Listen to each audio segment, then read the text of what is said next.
Finally આપણે નીકળી ગયા છીએ હાલીને. તો અમારા વૈષ્ણવી બેન પણ હાલીને આવ્યા છે. હવે જો એને શોખ થયો અમારા વૈષ્ણવી બેન નહીં તો કા હવે દાંત આવ્યા અમારા વૈષ્ણવી બેન ને. કા આપણા ખંભા ઉપર કા વૈષ્ણવી બેન પણ એને નક્કી કર્યું છે ગાડીમાં જવું જ નથી ઠેઠ. જય શ્રી રામ મિત્રો, કેમ છો? મજામાં છો તો ફરીથી સ્વાગત છે તમારા જે એક નવા વ્લોગમાં. તો જો આપણે નાહી ધોઈને થઈ ગયા છીએ તૈયાર અને આજે આપણે જવાનું છે સગાપરાની ધારુમાં. તો દર્શન કરવા જવાનું છે અને તમારો ભાઈ ગયો છે આજે મંગળવાર. તો હાલો આપણે હાલીને જવાનું છે. તો વૈષ્ણવી બેનને અને એના મમ્મીને અને અમારા ત્રણેયને હાલીને જવાનું છે. ને અમારા નિલેશભાઈ આવવાના છે ગાડી લઈ. કા નિલેશભાઈ? તો હાલો હવે ઉતાવળ કરીને નીકળી જઈએ તડકાના ફટાફટ. તો કન્ટિન્યુ બન્યા રહીએ, તમને પણ દર્શન કરાવીશું. તો ફાઇનલી આપણે નીકળી ગયા છીએ હાલીને અને આપણા નિલેશભાઈ વહી ગયા છે આગળ. એને વૈષ્ણવી બેન આગળ વહી ગયા છે ને આપણે જો અહીંયા પૂજી ગયા છીએ. બીપીએલ વિસ્તાર છે અમારા ગામનો. તો આપણે અહીંયા પૂજી ગયા છીએ અને હવે આપણે જવાનું છે ઠેઠ ધારુમાં. ઘણું આઘું છે, લગભગ 2-3 કિલોમીટર રહેશે. કા હા એટલું છે.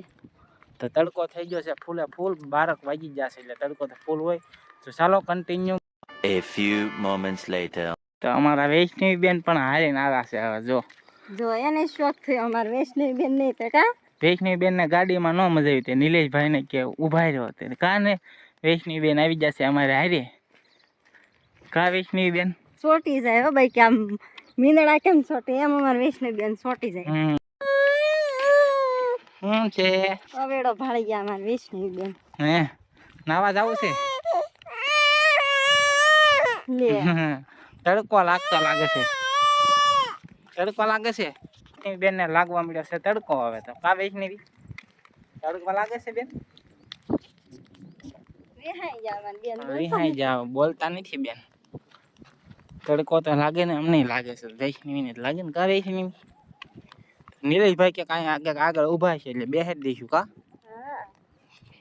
ટોપી તો અમારી બેન ને પહેરવી ગમતી નથી. ટોપી તો લીધી પણ હવે પહેરવી નથી ગમતી બેન. હાથમાં રાખે. હા થોડી વાર પછી હવે દાંત આવ્યા અમારા વૈષ્ણવી બેન ને. કા કેમ કે નિલેશભાઈ ને ભળી ગયા ગાડીમાં. ખબર પડી ગયો ગાડીમાં જવાનું છે. કા કા વૈષ્ણવી બેન? હા કેતો તા બતા જો મનમાં બોલે. હા એને બોલતા બધું આવડે છે પણ બેન ને બોલવું નથી. બેન ને બોલવું નથી. બે જવું છે તે ગાડીમાં બેસી જવું હોય તો બેસી જાવ. જો કાકા ઉભા છે ગાડી લઈ. જોજો છોટી બેન નથી બેહવું? તમારે બેન બેસી જાવ બેસી જાવ. પાટા સુધી બેસી જાવ. ના ના હવે સાયું આવી જાય. બેહું છે દીદી? પીપ માં બેહવું છે બેટા? ન બેહવું તો કાંઈ નહીં. હાલો પાછા હાલવા મળવી. હવે હું નિલેશભાઈ બ્લોગ શરૂ કર્યો કે પછી કરી દેવી? હાલો તો ના ના એનો અમારા વૈષ્ણવી બેન ને ગાડીમાં નથી બેહવું. હવે જુઓ એની હાલવું છે અમારા. હા હાલો હવે. કેટલા દાંત આવે. હા અહીંયા બાજુમાં અમારી વાડી છે પણ એને દેખાડશું આપણે. તો હાલો વાડીએ પૂજીને મળવી. હા તો જુઓ મિત્રો, આ છે આપણી વાડી. અહીંથી જો ઠેઠ અમે શેઠો બતાવીને ત્યાં સુધી છે આપણી વાડી. તો અત્યારે ટાઈમ નથી એટલે નથી બતાવતા. તો પછી કેદી આવી હતી બતાવશું. કા તો ફાઇનલી આપણે પૂજી ગયા છીએ રેલવે ફાટક. જોઈ શકો છો આ રેલનો ફાટો છે અને અમારી વાડીની બાજુમાંથી નીકળ્યો છે. તો હાફ ચડી ગયો છે કેમ કે દોડીને આવ્યો ને એટલે. જો વૈષ્ણવી મમ્મીની હાલીને પૂજી જા, હાફી જા. તો આ છે રેલનો ફાટો. ડાયરેક્ટ અહીંથી સીધું ભાવનગર. હવે જો થોડુંક આઘું છે, જો સામે દેખાય છે ધારું. તો હવે આપણે પૂગી જઈએ અને પછી મળવી. કા તો મિત્રો જો અમારા વૈષ્ણવી બેન આવી ગયા. એની મમ્મી તેડીને થાકી ગયા. તો બેસી જશે આપણા ખંભા ઉપર. કા વૈષ્ણવી બેન પણ એને નક્કી કર્યું છે ગાડીમાં જવું જ નથી ઠેઠ સુધી. કા જો કેટલા દાંત આવે છે અમારા વૈષ્ણવી બેન ને. તો ફાઇનલી મિત્રો આપણે પૂગી ગયા છીએ ધારોમાં. જો આ છે મેન ગેટ અને અમારા વૈષ્ણવી બેન પણ અહીંયા હારો હારે છે. કા વૈષ્ણવી બેન? ગાડીમાં નથી ગઈ. જો અહીંયા ગાડીમાં નથી ગઈ. વૈષ્ણવી બેને નક્કી કર્યું હતું કે આ ગાડીમાં નથી જવું. તો જો આ છે ધારું સગાપરાની ધાર. અને જો સામે ક્યાં છે દેખ જોઈએ કશું. અહીંયા સામે રોજડા છે, નીલગાય ઘણું આખું ટોળું છે પણ બરોબર તડકો છે એટલે દેખાતો નથી. કા જેવા તેવા દેખાય છે. જો અમારા વૈષ્ણવી બેન ને જોવા જવું છે. જોવા જવું છે. હાથ પાડે. જોવા જવું છે. તો હાલો અંદર જાવીએ અને દર્શન કરવી ને તમને પણ દર્શન કરાવી.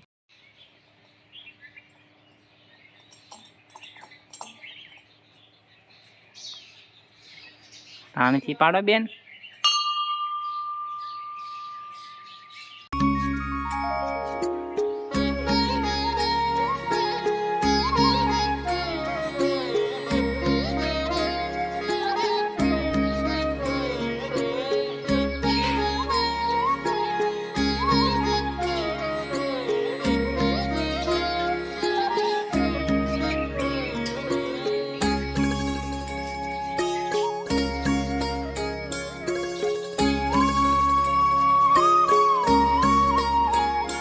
મિત્રો અહીંયા ગાંઠિયા બાપુને ધરવામાં આવે છે. તો જો આપણે પરસેદી ઝારી દીધી છે અને આ છે બાપુની મૂર્તિ.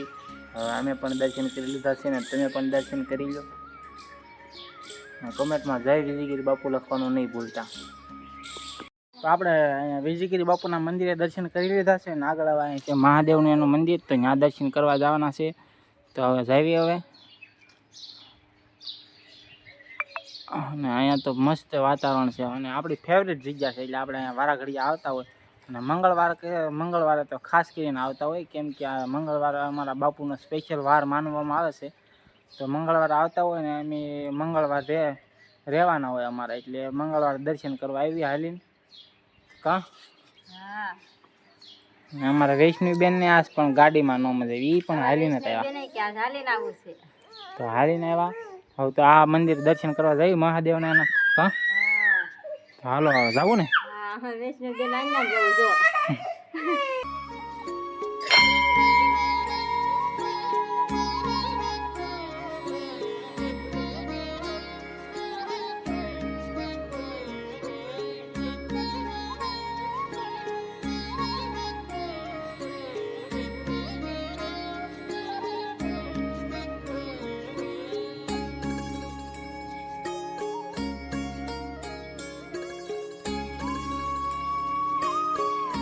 જો અમે હવે બધા મંદિરે દર્શન કરી લીધા છે ને હવે બેસી જશે પોરો ખાવા. કા વૈષ્ણવી બેન ને આમલી ને એવું ખાવા મળ્યા.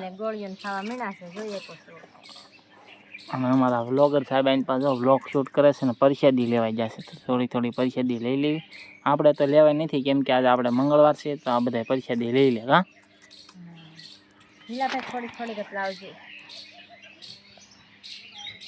જો વૈષ્ણવી બેન ને મજા આવી ગઈ છે. અહીંયા તો શેકલાનો એનો સારો અવાજ આવે કેમ કે અહીંયા બધું જંગલ ચીખું વાતાવરણ છે, આંબા ને બાંબા બધું છે એટલે મજા આવે અહીંયા. કા ટૂંકમાં ઘરે જવાનું મન ન થાય એવું છે, ઠંડુ વાતાવરણ છે. તો આપણે આમ જાવીએ અને પછી નીકળવી ઘર બાજુ. કા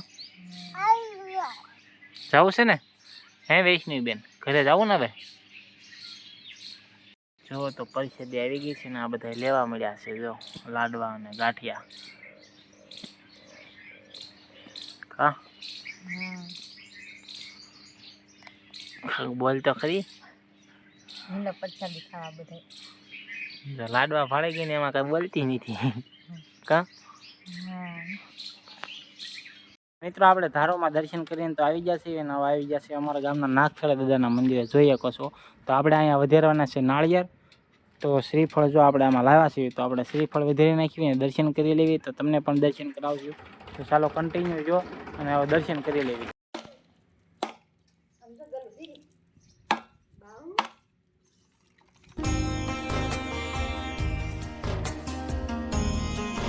તો મિત્રો જય નાગખેડા દાદા કોમેન્ટ કરવાનું ભૂલતા નહીં. જો નાગખેડા દાદાના દર્શન કરાવ્યા છે અને અમારા ગામના સાક્ષાત નાગખેડા દાદા છે.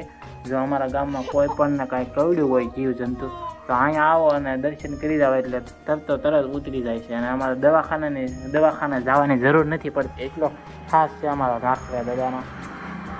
જોઈએ પછી અહીંયા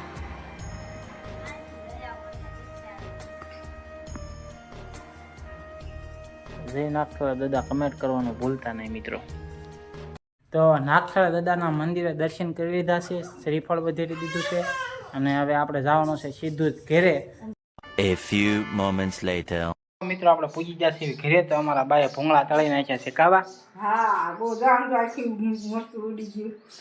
તીખા ભૂંગળા તળ્યા છે એટલે મરચું ઉડી ગયું છે અમારા બાને આંખમાં. કાબા આખી નથી કરતી જો તમે પાછા અમારા વ્લોગ જોવો છો કે મારે કારક જોવાનું ગાળો હોય તે જોવાનું હોય અમારા બા ક્યારેક જોવે છે તો જો આ ભૂંગળા કોને કોને ભાવ ઊંધિયું છે અમારું સ્પેશિયલ પ્રખ્યાત હા અમારું પ્રખ્યાત ઊંધિયું છે અમારા માલપુરા વાળા જોતા છે એને ખબર થઈ છે રોજ અમારા દુકાનનું ઊંધિયું તો ખાતા જ છે હા નાના મોટા સબ હા બે વાળું ઊંધિયું તો જોઈ છે તો ફાઇનલી આપણે પૂછી ગયા છીએ ઘરે ને આજના વ્લોગમાં બસ આટલું જ છે વ્લોગ ગમ્યો હોય તો લાઈક શેર સબસ્ક્રાઈબ કરી દેજો અને મળશું કાલે એક નવા વ્લોગમાં ત્યાં સુધી બધાને જય શ્રી રામ ને બાય બાય